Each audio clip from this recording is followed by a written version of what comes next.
The taste of salt mingled with the bitter remnant of expensive lipstick as tears streamed down my face, ruining the makeup that had taken 3 hours to apply. The church's stone steps felt cold beneath me, the delicate lace of my wedding dress soaking up moisture from the evening rain that had fallen earlier. I didn't care. Nothing mattered anymore. "Miss, the church is closing soon." The elderly caretaker's voice barely penetrated the fog of my humiliation. I nodded mechanically, not moving. Where would I even go? My apartment, our apartment, was filled with Jake's things, with the life we'd planned together. The life he'd shattered when he'd failed to appear at the altar, leaving only a hastily written note with his best man. "I can't do this. I'm sorry." 3 simple sentences to destroy everything I'd believed in. 3 years together, wiped away. The few remaining guests had left hours ago, their pitying glances worse than any cruel words. My parents had tried to convince me to come home with them, but the thought of facing their knowing looks, they'd never fully approved of Jake, was unbearable. My maid of honor had offered her couch, but I'd sent her away too. I needed to be alone with my shame, my naivety. "Just a few more minutes," I whispered, my voice hoarse from crying. The caretaker sighed but retreated inside. The September air grew colder as darkness fell completely, the streetlights casting long shadows across the church steps. My phone had died hours ago, its battery drained by unanswered calls to Jake's number. I shivered, pulling the delicate fabric of my dress closer around my shoulders. $5,000 of hand-beaded silk and lace, now damp and ruined, like my plans, like my heart. A sleek black Bentley pulled up to the curb, its engine purring almost silently. I paid it little attention. This was an upscale neighborhood. Expensive cars were common. The rear door opened, and I glimpsed polished leather shoes before raising my eyes to the tall figure that emerged. Even through my tears, he commanded attention. Broad shoulders encased in what was clearly a bespoke suit, dark hair swept back from a face that seemed carved from marble, all sharp angles and intensity. His eyes, dark as midnight, fixed on me with an unsettling focus, as if I were a puzzle to be solved. A second man exited the driver's side, taller, bulkier, with the watchful stance of a guard dog. He scanned the area with practiced efficiency before nodding almost imperceptibly to his employer. I should have been afraid. Instead, I felt nothing but hollow emptiness as the suited man approached, stopping at the bottom of the steps. Up close, I caught the scent of expensive cologne, something woodsy with notes of amber. It reminded me of how out of place I was, a crumpled, crying mess on church steps in a neighborhood where men like him belonged. "The church is closed," I said flatly, not bothering to wipe my tears. His expression didn't change. "I'm aware." His voice was deep, accented. Italian, perhaps. "Yet, here you are." I looked away. "I'm leaving soon." "Where?" The directness of his question struck me. Who was this stranger to ask me anything? Yet something in his tone demanded an answer. "I don't know," I admitted, hating the tremor in my voice. He studied me for a long moment, his gaze moving deliberately from my tear-stained face to the ruined wedding dress. Understanding dawned in his eyes, followed by something harder to define, a flash of anger, though not directed at me. "What's your name?" he asked. I hesitated. My mother's warnings about strangers echoed in my head, but what did it matter now? "Sophia. Sophia Chen." Something flickered in his expression. "Chen," he repeated, as if testing the name. A chill ran through me that had nothing to do with the evening air. There was recognition there, though I was certain we'd never met before. "And yours?" I asked, surprising myself with the boldness. The corner of his mouth lifted slightly. "Luca Ricci." The name meant nothing to me, but the way he watched for my reaction suggested it should. When I showed no recognition, he seemed almost relieved. "It's not safe for you to be alone here, Sophia," he said, my name sounding different in his accent. "Not dressed like that, not in this state." I laughed bitterly. "I don't have many options right now." "You do," he countered, reaching into his jacket. For one wild moment, I thought he might pull out a weapon, but instead, he produced a pristine white handkerchief, offering it to me. "You can come with me." I stared at him, certain I'd misheard. "Excuse me?" "Come with me," he repeated. Not a question. A statement. Now. I don't know you, I said, finally wiping my face with the back of my hand, ignoring his handkerchief. He didn't withdraw it. You know my name. I know yours. That's more than many beginnings have. Beginnings? I echoed. I was supposed to be married today, yet you're not, he observed, his bluntness cutting through my fog of self-pity. The man who left you here, he gestured to my disheveled state with a slight movement of his hand. He doesn't deserve your tears, Sophia. My name in his mouth felt almost like a caress. I should have been offended by his presumption, but there was something in his certainty that reached past my defenses. Why would you help me? I asked, taking the handkerchief at last. It was real silk, monogrammed with elegant initials. L.R. His eyes never left mine. Let's just say I owe your family. My heart stuttered. My family? You know my parents? Not exactly, he said, extending his hand. But I knew your father, Chen Wei, before he changed his name. I froze. My father had indeed changed our family name decades ago, long before I was born. He rarely spoke of his life before coming to America. How could this stranger know something so personal? Before I could question him further, the church doors opened, and the caretaker reappeared, this time more insistent. Miss, I really must close up now. Luca turned to him, his posture shifting subtly. He didn't speak, but something in his stance made the older man step back. Take your time, the caretaker muttered, retreating inside once more. I stood up shakily, the heavy fabric of my dress weighing me down. Whatever you think you know about my father is not a discussion for church steps, Luca interrupted smoothly. Come with me, Sophia. A warm meal, a place to collect yourself. No obligations beyond that. I should have said no. Every instinct for self-preservation screamed against following a stranger, especially one who knew things about my family that even I didn't. Yet, where else could I go? Back to the apartment I'd shared with Jake? To my parents' home to face their pity and unspoken, I told you so's? As if sensing my internal debate, Luca added softly, sometimes fate makes choices for us. Tonight, it chose to bring me here when you needed someone most. Fate, I repeated dubiously.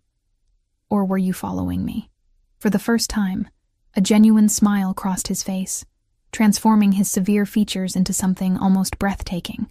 If I were following you, Sophia Chen, you wouldn't have spent hours crying alone on these steps.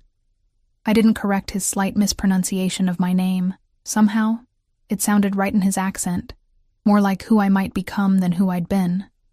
The driver opened the rear door of the Bentley, his expression impassive. Luca remained where he was, hand still extended, waiting. Not pushing, but not retreating either. I took one last look at the church behind me, at the flower petals still scattered on the ground, remnants of the ceremony that should have been. Then I placed my hand in Luca's. His fingers closed around mine, warm and steady, and I felt something shift, as if I'd made a choice far more significant than simply accepting a ride. Good girl, he murmured, leading me down the steps. The words should have felt condescending, but instead they washed over me like a balm, soothing the ragged edges of my wounded pride. The interior of the car smelled of leather, and the same cologne that clung to Luca. As I sank into the plush seat, exhaustion hit me like a physical force. Luca slid in beside me, leaving careful distance between us. Where are we going? I asked as the car pulled away from the curb. Somewhere safe, he answered. His eyes met mine in the dim light of the car's interior. You can rest now, Sophia. Perhaps it was the gentle command in his voice, or simply the culmination of the most devastating day of my life, but I found my eyes growing heavy. The last thing I remembered before drifting into uneasy sleep was the weight of Luca's jacket being placed carefully around my shoulders, and his voice, low and determined, speaking Italian into a phone. I didn't understand the words, but the tone was unmistakable, a promise, or perhaps a threat, being made. When I woke, the world had changed, and so had I. I awoke to the sensation of silk against my skin, so different from the scratchy lace of my wedding dress that for a moment I thought I'd dreamed the entire catastrophe. Perhaps Jake and I were already married, honeymooning in some luxury hotel. Then reality crashed back, the abandoned ceremony, the church steps, The stranger with knowing eyes, Luca Ricci. My eyes flew open. I was lying in an enormous four-poster bed, drowning in cream-colored sheets with a thread count higher than my monthly rent. Sunlight filtered through heavy curtains, illuminating an expansive bedroom decorated in muted golds and deep blues. My wedding dress was gone, replaced by a silk nightgown I'd never seen before. Panic surged through me as I bolted upright. Who had changed my clothes? Where was I? I scanned the room for my belongings, but found no trace of them. Good morning. The voice came from a corner armchair I hadn't noticed, partially hidden in shadow. Luca sat there, as impeccably dressed as the night before, though in different clothes. Charcoal trousers and a crisp white shirt, sleeves rolled to expose strong forearms. He held a steaming cup of what smelled like espresso, watching me with those intense eyes. I clutched the sheets to my chest. Where am I? Where are my clothes? You're in my home, he answered calmly. Your dress is being cleaned and restored, though I doubt you'll want to wear it again. Who undressed me? I demanded, heat rushing to my face. My housekeeper, Mrs. Vitale. She's been with my family for 30 years. He set down his cup and stood, staying a respectful distance from the bed. She also provided the nightgown. I hope it fits well enough. I relaxed slightly, though my heart still raced. Why did you bring me here? Luca crossed to a large window and drew back the curtains, revealing a breathtaking view of the city skyline. We were clearly in a penthouse, dozens of floors above the streets. I told you last night, I owed your father. There it was again, that claim of connection to my family. I studied him in the morning light. He was younger than I'd first thought, perhaps in his mid-30s, with the confidence of someone accustomed to power, the kind of man who would never be left standing alone at an altar. My father was an accountant, I said. He died 3 years ago from heart failure. Something like respect flickered in Luca's expression. Is that what he told you? The question sent ice through my veins. What are you implying? Instead of answering, he walked to a closet and opened it, revealing women's clothing with tags still attached. Mrs. Vitale estimated your size. You'll find everything you need. When you're ready, join me for breakfast on the terrace. He gestured toward a door. The bathroom is through there. Before I could protest, he was gone, closing the bedroom door behind him. I sat frozen for several minutes, mind racing. The events of yesterday, my failed wedding, Jake's abandonment, seemed almost trivial compared to the mystery unfolding around my father. What secrets had he kept? What connection could he possibly have had to a man like Luca Ricci? Finally, practicality won out over confusion. I needed clothes, food, and information, in that order. The bathroom was a marble palace with a shower large enough for 6 people. I stood under the hot water until my skin turned pink, washing away dried tears and the lingering scent of wedding perfume. Wrapped in a plush towel, I examined the closet contents.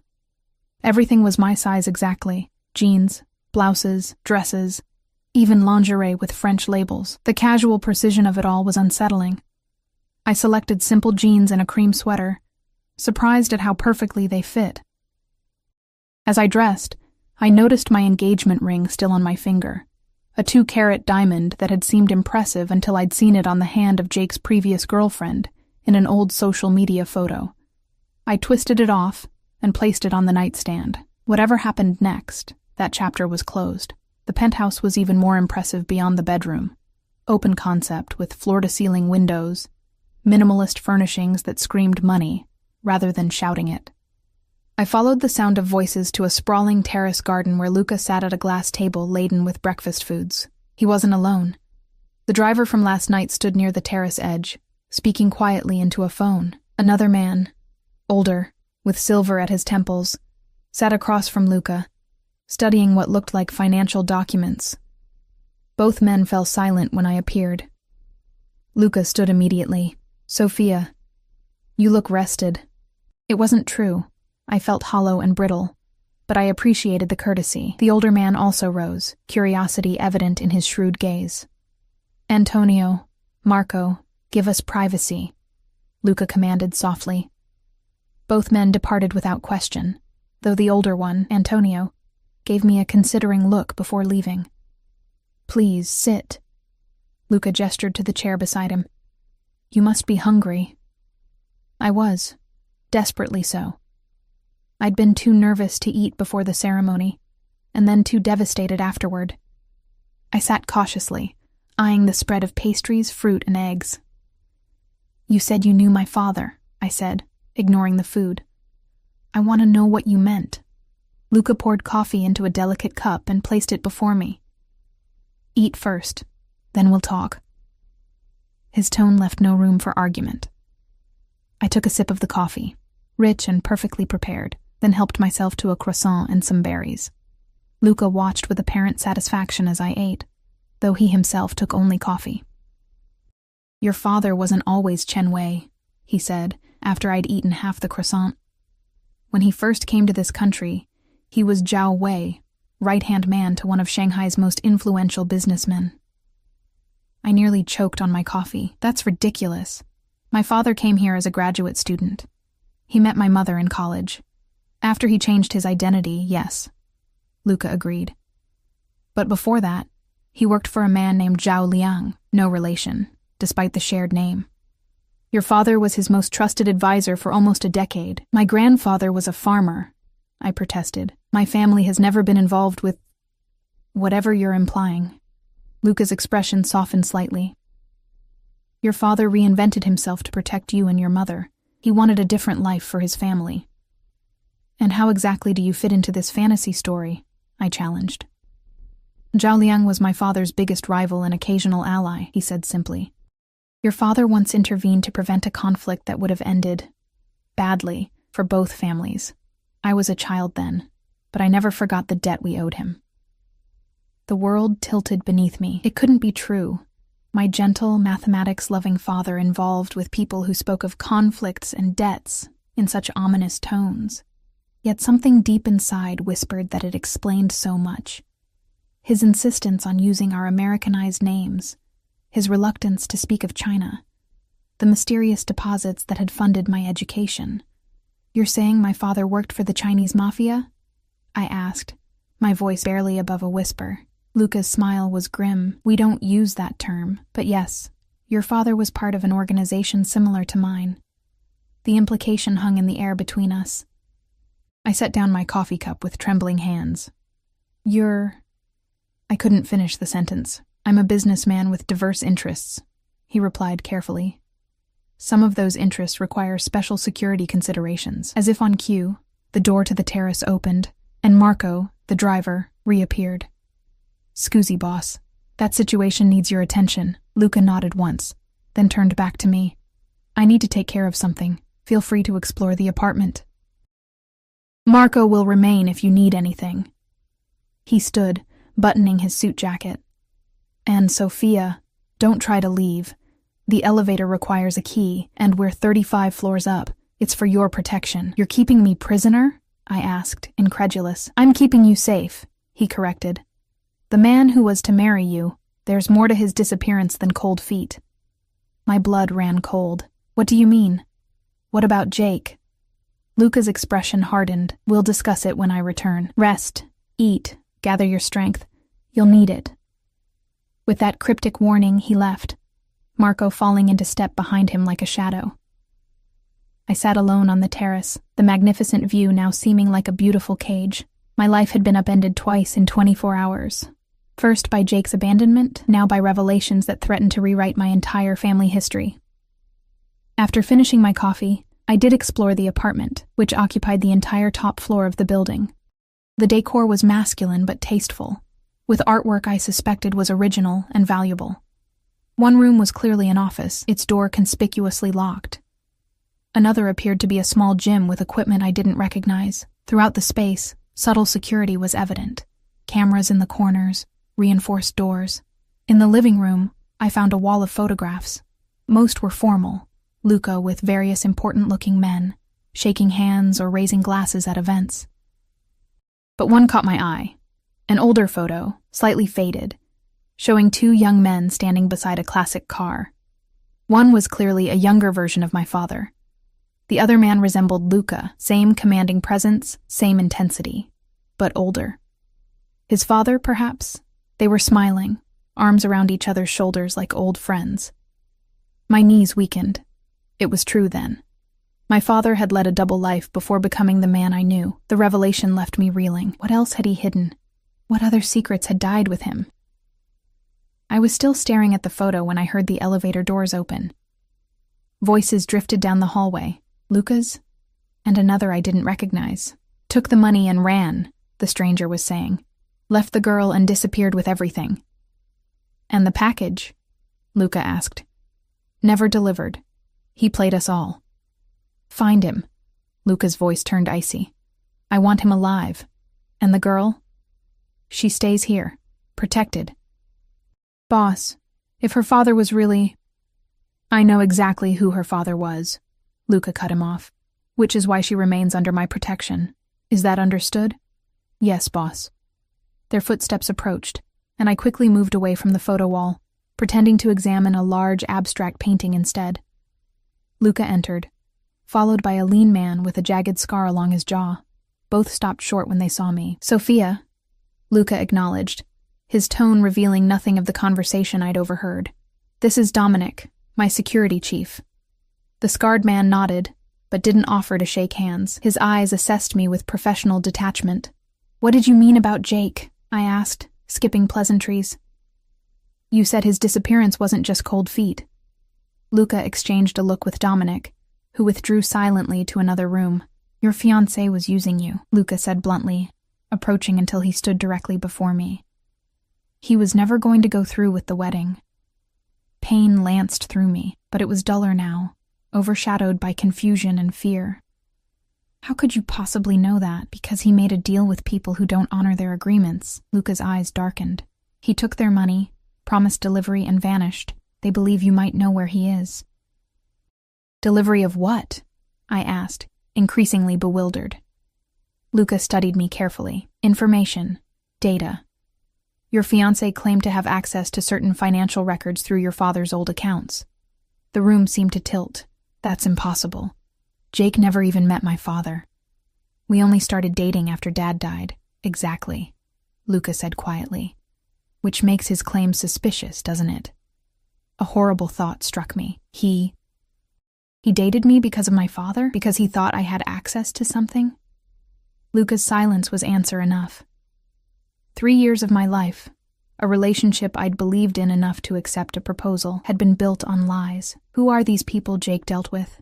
I whispered. Former associates of your father who believe he hid something valuable before his death, Luca replied. They're not as patient as I am. If they find you, they'll extract whatever information they can, whether you have it or not.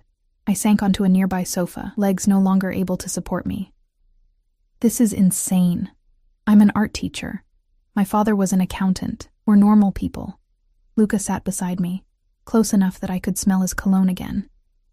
That same woodsy scent that had first registered in my devastation on the church steps. Your father was extraordinary, he said softly. And I suspect you are too, even if you don't know it yet. Our eyes met, and for a brief moment, I glimpsed something beyond the controlled businessman. A flicker of genuine concern, perhaps even admiration. Then his phone buzzed, breaking the connection.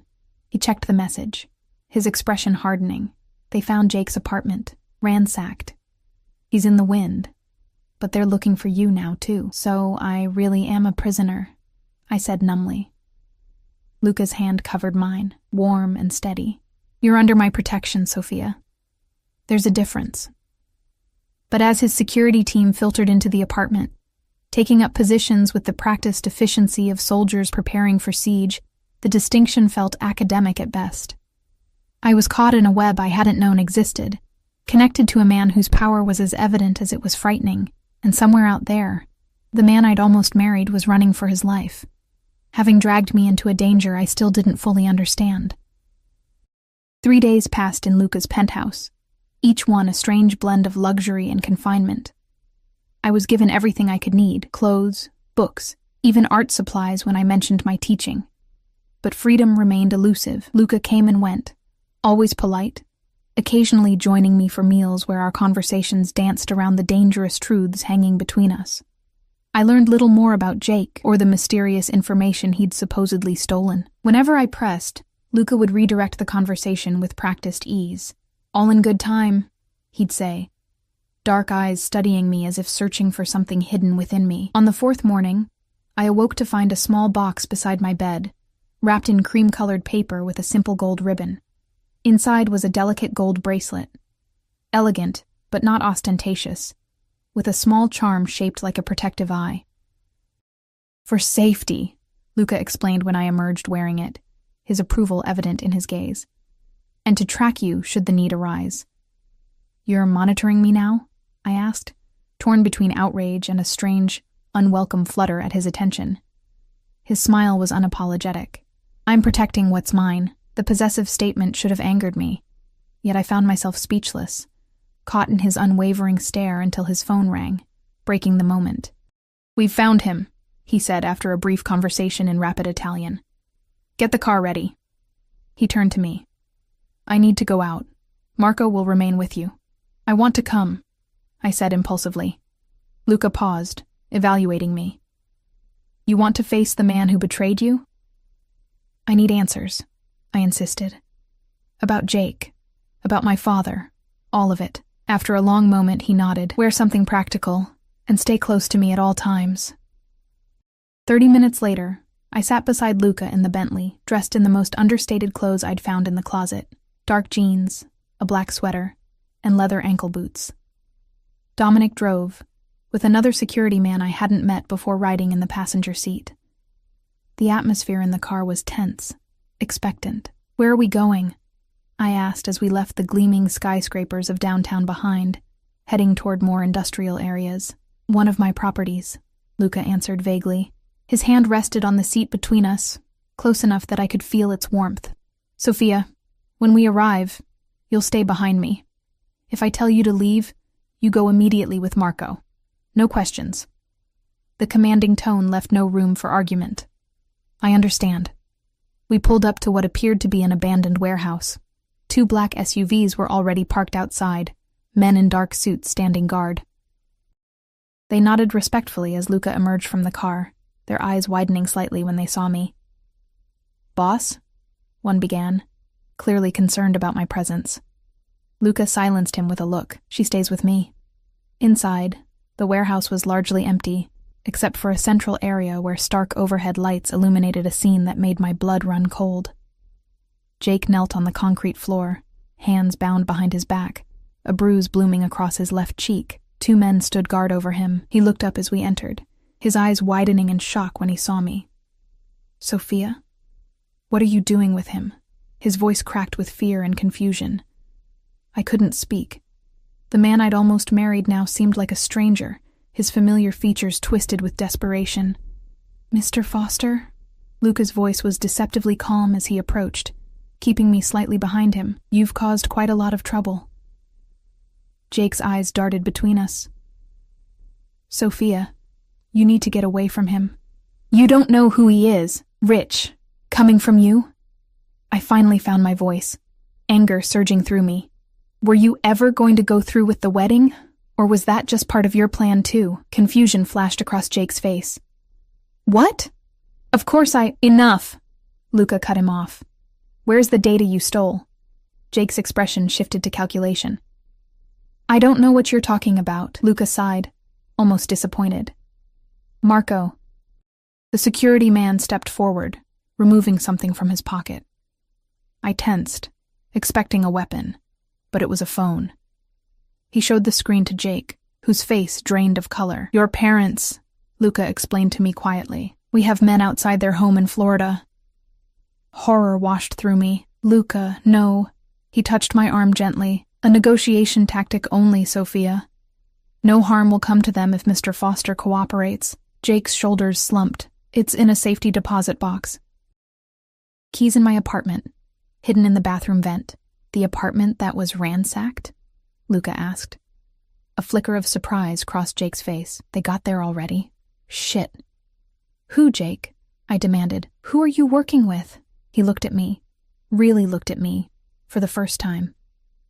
"Sophia, I'm sorry. I never meant for you to be involved, but your father, he took something that didn't belong to him. Something valuable." "What are you talking about?" I stepped closer, despite Luca's restraining hand. "Account numbers, access codes, Your father moved millions before he disappeared from their organization. They've been looking for it ever since. My father was an accountant, I insisted automatically, but the words rang hollow now. Jake gave a bitter laugh. Your father was Zhao Wei, right hand to one of the biggest crime bosses in Shanghai. He stole from them and ran. They've been looking for that money for 20 years. I felt Luca stiffen beside me. And how did you come to possess this information, Mr. Foster? Jake's eyes narrowed. My father worked for the organization too. Lower level. He recognized Chen Wei from old photographs years ago, but by then your father was established. Respectable. His gaze returned to me. When he died, I was sent to get close to you, to find out if you had access to his accounts. The betrayal cut deeper than I'd imagined possible. 3 years, Jake. We were together for 3 years. Something like genuine regret crossed his face. It wasn't all lies, Soph. I did care for you. Enough to abandon her at the altar. Luca's voice was deadly quiet. I got cold feet, Jake admitted. Not about the mission, about involving her further. They were getting impatient, demanding results. The wedding was their idea. Once we were married, they'd have legal access to everything. Who is they? Luca demanded. The Zhao family. The son runs things now, Zhao Min. Luca cursed softly in Italian. And the key? If your apartment was compromised? Jake hesitated, then looked directly at me. Sophia has it. Has had it for over a year. What?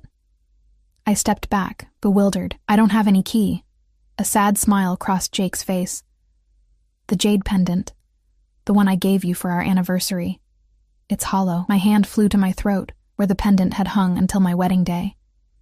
I'd left it at our apartment, considering it bad luck to wear another man's gift at my wedding. It's gone, I whispered. Whoever ransacked your apartment probably took it. Fear flashed across Jake's face. Then we're all dead. Luca's phone rang.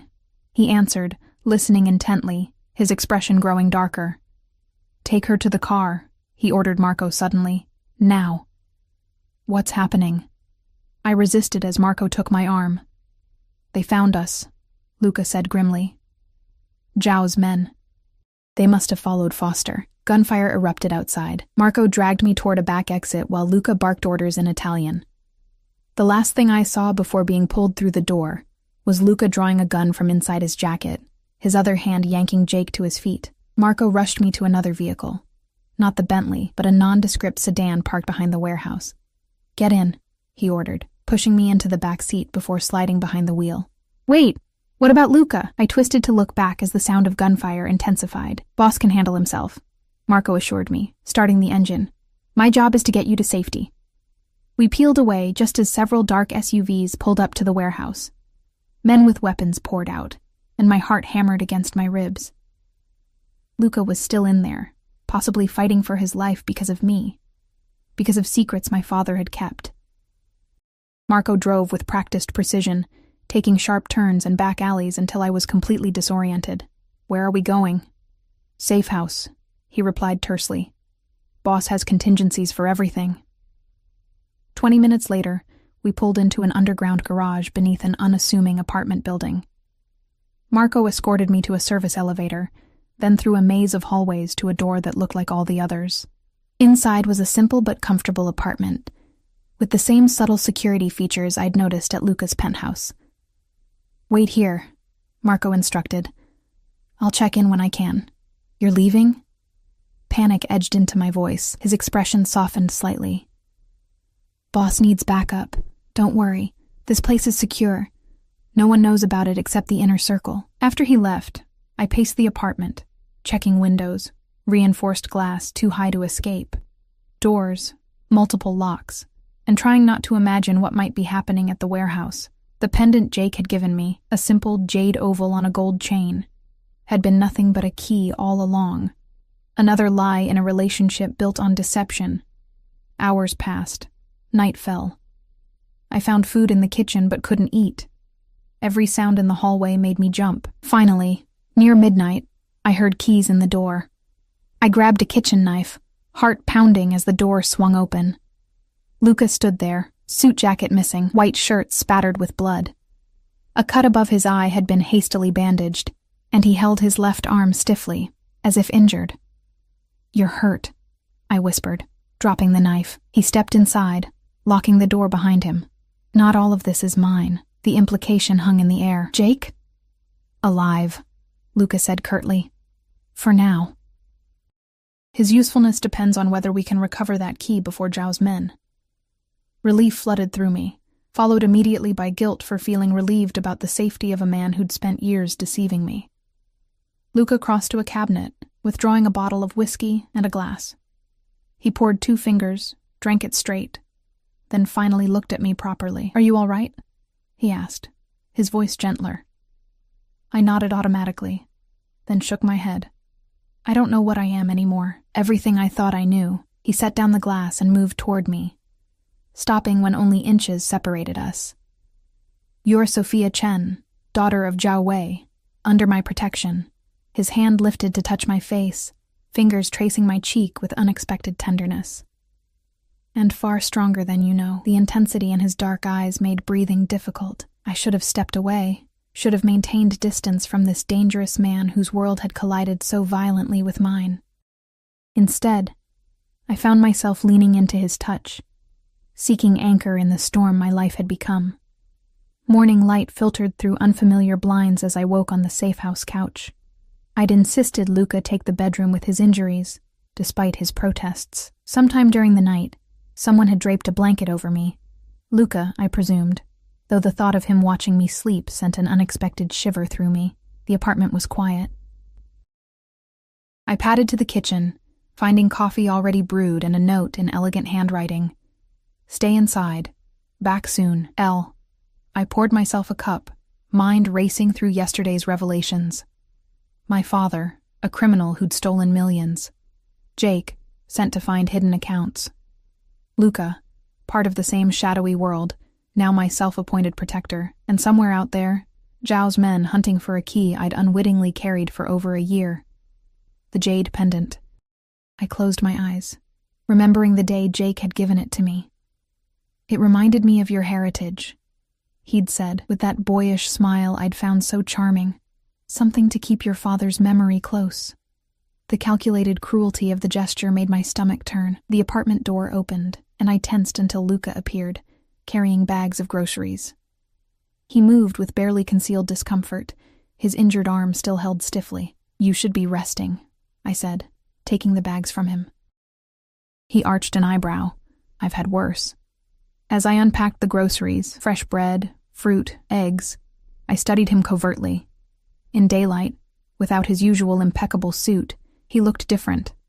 More approachable in dark jeans and a simple gray Henley, but no less dangerous. The bandage above his eye had been changed, and I noticed bruising along his knuckles.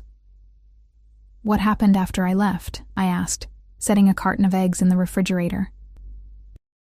Luca leaned against the counter, accepting the coffee I offered. "Zhao's men were expecting us. Someone tipped them off."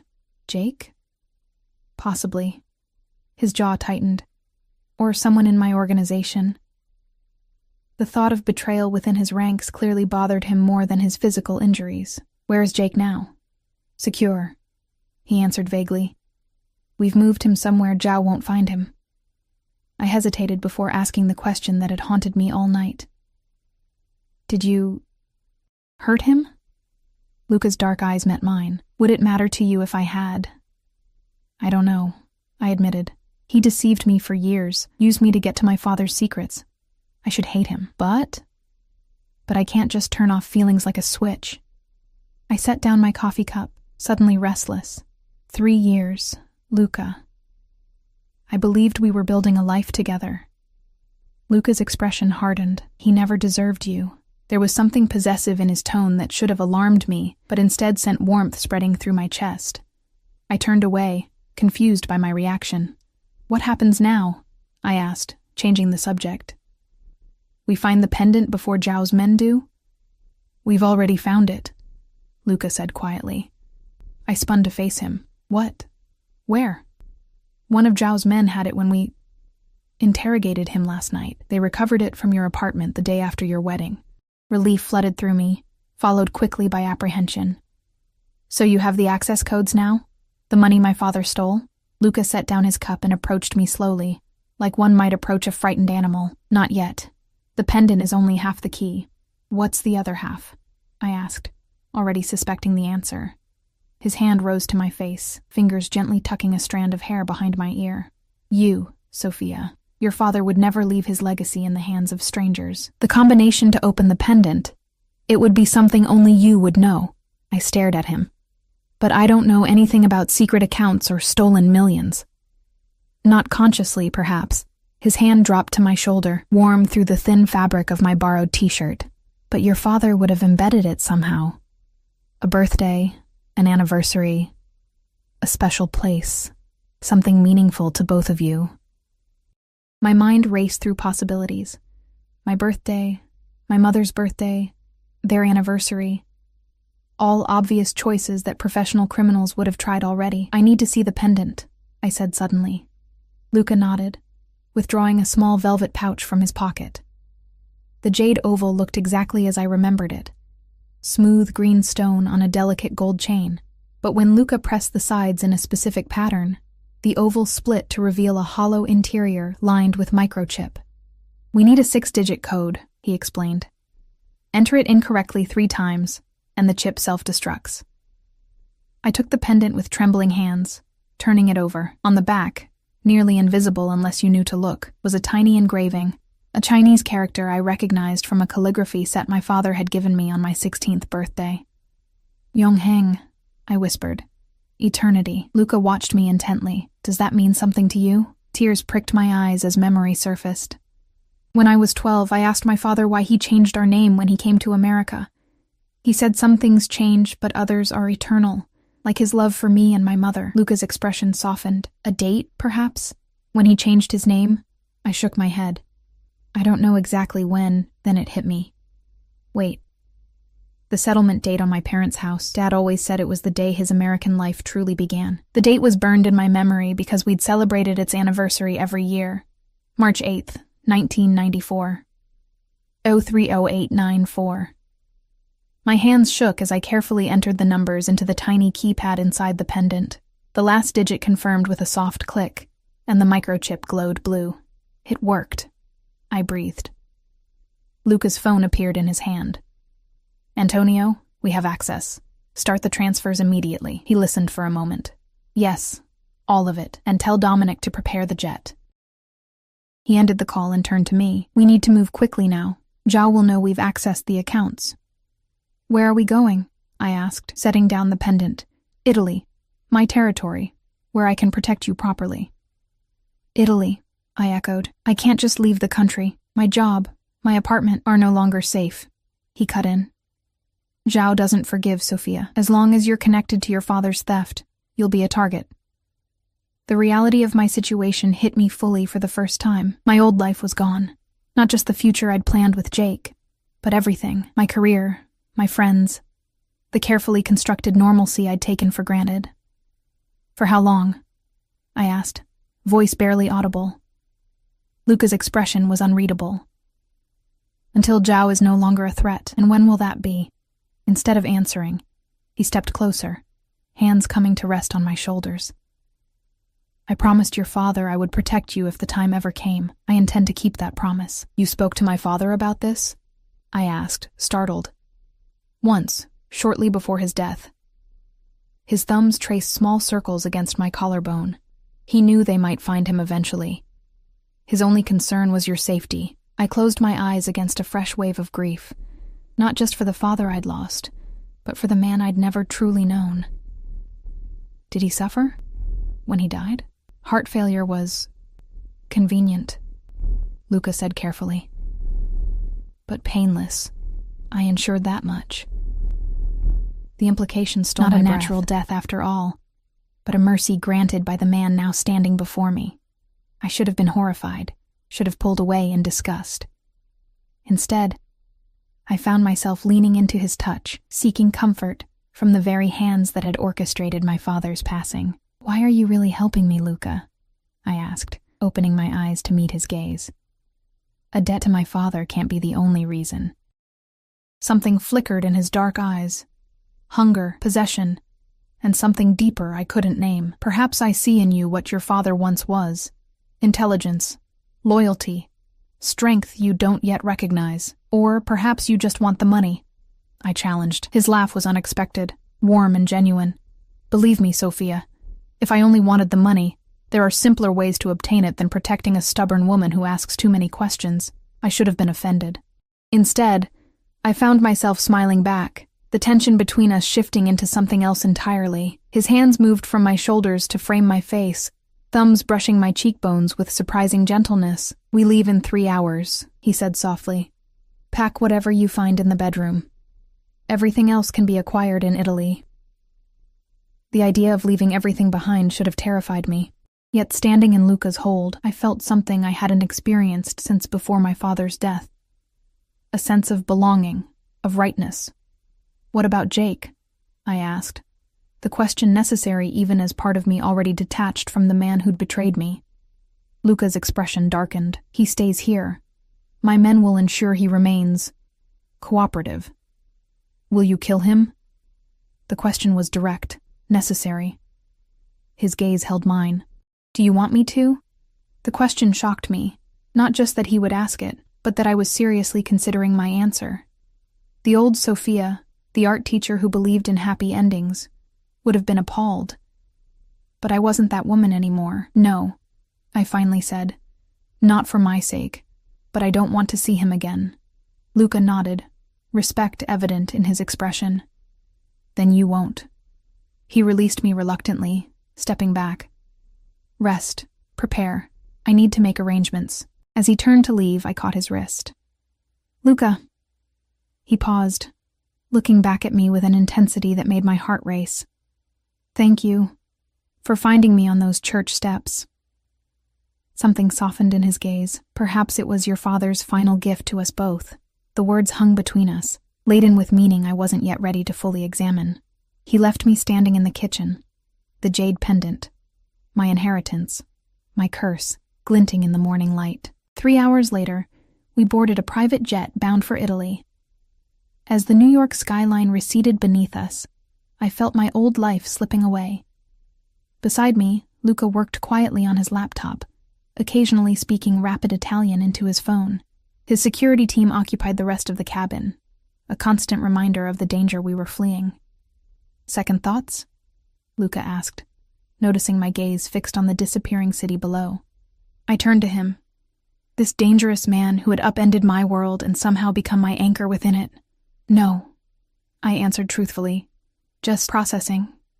His hand covered mine on the armrest, warm and steadying. We'll build you a new life, Sophia, one worthy of who you truly are.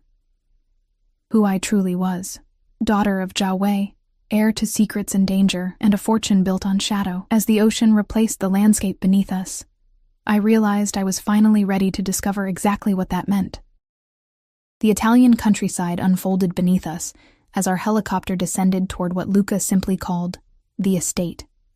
After a week at his Milan penthouse, a sophisticated prison where I'd been guarded, pampered, and kept largely in the dark, this transfer to his family home marked a shift I couldn't yet decipher. Below, vineyards stretched in neat rows around a sprawling villa that looked centuries old, its stone walls the color of honey in the afternoon sun. Mountains rose in the distance, and the glint of a lake caught the light. It was breathtakingly beautiful and utterly isolated. Tuscany? I asked, raising my voice over the helicopter's roar. Luca nodded. My family has owned this land for generations. It's the one place in the world I can guarantee your safety. The helicopter settled onto a landing pad where 3 men waited. As Luca helped me down, the cool autumn air carried the scent of cypress and earth. I smoothed the sundress he'd selected for me that morning, a simple white linen that made my skin look golden in the Italian sun. Benvenuta. An elderly woman greeted me at the villa's massive doors, her smile warm despite the assessing look in her eyes. I am Mrs. Vitale. We've prepared your rooms. Luca spoke to her in rapid Italian before turning to me. She'll show you upstairs. Rest, refresh yourself. We'll dine at 8. Before I could respond, he was striding away with his men, already deep in conversation. The pattern had become familiar over our week in Italy, moments of intense focus, followed by abrupt distance, as if he were constantly recalibrating the space between us. Mrs. Vitale led me through the villa, which was both grand and surprisingly homey, old money confident enough to display worn rugs alongside priceless art. My suite overlooked the eastern vineyards, with a balcony large enough for a small table and chairs. The bed was draped in linen so fine they felt like water against my skin when I tested them with my fingertips. "You are the first woman the young master has brought here in many years," Mrs. Vitale remarked in accented English as she opened the wardrobe to reveal clothes in my size. We're not... I fumbled for words to explain a relationship I didn't understand myself. The older woman's eyes crinkled. "Of course, signorina." Her disbelief was evident. "The bathroom has everything you need. Ring if you require anything else." Alone, I explored the suite, finding it both luxurious and clearly designed with security in mind. Reinforced windows, a sophisticated lock system, and what I strongly suspected were panic buttons disguised as light switches. A beautiful cage, but a cage nonetheless. After showering away the travel grime, I dressed in a simple black cocktail dress I found hanging in the wardrobe, perfect for dinner at a villa or fleeing in the night should the need arise. The thought made me smile grimly as I fastened the gold bracelet Luca had given me, still my constant companion, its tracking capabilities both reassurance and reminder of my circumstances. At precisely 8, a soft knock announced a young staff member who escorted me downstairs and through a maze of corridors to a surprisingly intimate dining room. A table set for 2 stood before windows overlooking the now darkened vineyard, candles casting golden light over crystal and silver. Luca waited beside the table, transformed from the tense businessman of our journey into something more dangerous, a man at home in his power. He wore no tie, his white shirt open at the collar, sleeves rolled to reveal strong forearms. His eyes darkened appreciatively as I entered. "You look beautiful," he said, pulling out my chair. "You look relaxed," I countered, settling into my seat. "First time since I've met you," he smiled, pouring ruby-red wine into my glass. "This is my sanctuary. Few outsiders ever see it. Am I still an outsider?" I asked boldly. His gaze locked with mine over the rim of his glass. "What do you think?" The meal progressed through exquisite courses: pasta with truffles, tender veal, vegetables from the estate's gardens. We spoke of safer topics: the villa's history, my interrupted career as an art teacher, his appreciation for Renaissance painters. It felt almost normal, as if we were simply a man and woman enjoying dinner, not a mafia boss and his reluctant ward. As dessert was served, a perfect panna cotta with fresh berries, I finally broke the unspoken truce. "It's been 2 weeks, Luca. I need to know what's happening. Has there been word from Zhao? From your men watching Jake? What's the plan for me?" He set down his spoon with deliberate care. "Zhao has gone quiet. It could mean he's abandoned the pursuit, but more likely he's regrouping. As for your ex-fiancé, he's been released with sufficient motivation to remain silent about both your whereabouts and the accounts." "Sufficient motivation," I repeated. "You threatened him." "I made the consequences of further betrayal explicit," Luca corrected, unapologetic. "He's lucky to be alive." I couldn't argue with that logic, however cold. "And me? How long do I stay here, hidden away like some secret?"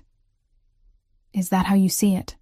He leaned forward, candlelight shadowing the planes of his face. "As imprisonment rather than protection? How else should I see it? My life isn't my own anymore. I go where you dictate, wear what you provide, exist in this limbo of luxury and danger." "And if I offered you freedom?" he asked quietly. "A new identity? Funds? The chance to disappear to some corner of the world where neither I nor Zhao could find you?" My heart stuttered. "You would do that? If it was what you truly wanted." His expression was unreadable. "Is it?" The question hung between us. A week ago I might have said yes immediately. Now I wasn't so certain. What would freedom mean? A lifetime of looking over my shoulder, of starting over with no connections, no history, and without Luca. The thought brought an unexpected ache. "I don't know," I admitted. "Everything's happened so fast. 3 weeks ago I was about to marry Jake. Now I'm in Italy, running from Chinese gangsters, with a man who knew my father better than I did. Luca's mouth quirked. When you put it that way, it does sound rather dramatic. Despite everything, I laughed. A real laugh that released some of the tension I'd been carrying. Luca's smile in response transformed his face, making him look younger, almost carefree. "Stay," he said suddenly, reaching across the table to take my hand, not as a prisoner or someone to be protected. "Stay and work with me." I blinked in surprise. "Work with you? Doing what exactly?" "Your father was brilliant with numbers, with seeing patterns others missed. I suspect you have the same gift." His thumb traced circles on my palm. "My organization has legitimate businesses. The vineyards, import, export, real estate. You could start there." "You want me to join the Mafia?" I asked incredulously. He winced. "As I've mentioned, we don't use that term. Think of it as a family business with certain specialized divisions." I withdrew my hand, needing space to think clearly. "Is that why you brought me here? To recruit me?" "I brought you here to keep you safe," he said firmly. "But the more I know you, Sophia, the more I see possibilities I hadn't considered." "What kind of possibilities?" I challenged. The look he gave me burned with an intensity that had nothing to do with business. "Many kinds." Heat rushed through me, pooling low in my belly. The air between us seemed to thicken, charged with weeks of unspoken tension. "And if I say no?" I asked, voice barely above a whisper. "Then I arrange your new identity as promised." His voice was rough. "And release you from any obligation." "Just like that? After all this?" "I told you from the beginning," Luca said quietly. "No obligations beyond what you choose." I stood abruptly, needing to move. "I need time to think." "Of course." He rose as well, ever the gentleman despite the predatory grace that marked his every movement. "The gardens are lovely at night, if you'd care to walk." The suggestion was innocent enough, but as he offered his arm, I knew accepting meant more than a simple stroll. I took it anyway, letting him lead me through French doors onto a stone terrace, then down steps to a garden fragrant with jasmine and night-blooming flowers. We walked in silence, the gravel path crunching beneath our feet, until we reached a small fountain where water trickled musically over ancient stones. The moon hung full and heavy above us, casting silver light across the landscape. "My father," I said finally. "Was he like you? A boss?" Luca considered the question. He could have been. He had the mind for it, the instincts. But he wanted something different. "A normal life," I murmured. "With my mother. With me, yes. And he paid dearly for it." Luca turned to face me, his expression solemn in the moonlight. But I don't think he regretted his choice, even at the end. Tears pricked my eyes. Did he know what Jake was, what he planned? "No." Luca's hands rose to cup my face, thumbs gently wiping away tears I hadn't realized had fallen. "Your father believed he'd buried his past completely. He couldn't have known they would find you through Foster." I closed my eyes, leaning into his touch. "I'm so tired of secrets, Luca, of not knowing who to trust." "Trust yourself," he murmured, his breath warm against my forehead. "You've survived betrayal, discovered truths that would break many. You're stronger than you know, Sophia Chen." When I opened my eyes, his face was inches from mine. Eyes dark with an emotion I finally allowed myself to recognize. Desire. Yes, but also something deeper, more possessive. Something that should have frightened me, but instead made me feel strangely whole. "Why me?" I whispered. "You could have fulfilled your debt to my father without bringing me here, without this." His smile was rueful. "I intended to. When I found you on those church steps, my plan was simple. Protect you, secure the accounts, settle things with Zhao. Professional. Detached." "What changed?" His thumbs traced my cheekbones. "You did. Your strength, your resilience, the way you faced every revelation without breaking." His voice deepened. "The way you look at me not with fear, but with understanding." I recognized the truth in his words. Despite everything, the danger, the upheaval, the glimpses of violence, I'd never truly feared Luca himself. Something in me had recognized something in him from that first moment on the church steps. I don't want a new identity, I said softly. I want to know who I really am, who I could be. Understanding dawned in his eyes. And who might that be, Sophia? Instead of answering, I closed the distance between us, pressing my lips to his in a kiss that started gentle but quickly blazed into something fierce and consuming. His arms encircled me, pulling me against the hard planes of his body as if he'd been restraining himself for too long. When we finally broke apart, breathing heavily, the decision had been made without words. No new identity, no running, no more pretending I didn't belong in this world that had claimed me despite my ignorance. Stay with me, Luca murmured against my lips, not as someone to protect, as my equal, my partner. In all things, I challenged, needing the clarity.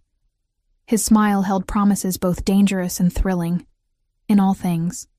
3 months later, I stood on the balcony of our Milan penthouse, watching snow drift over the city.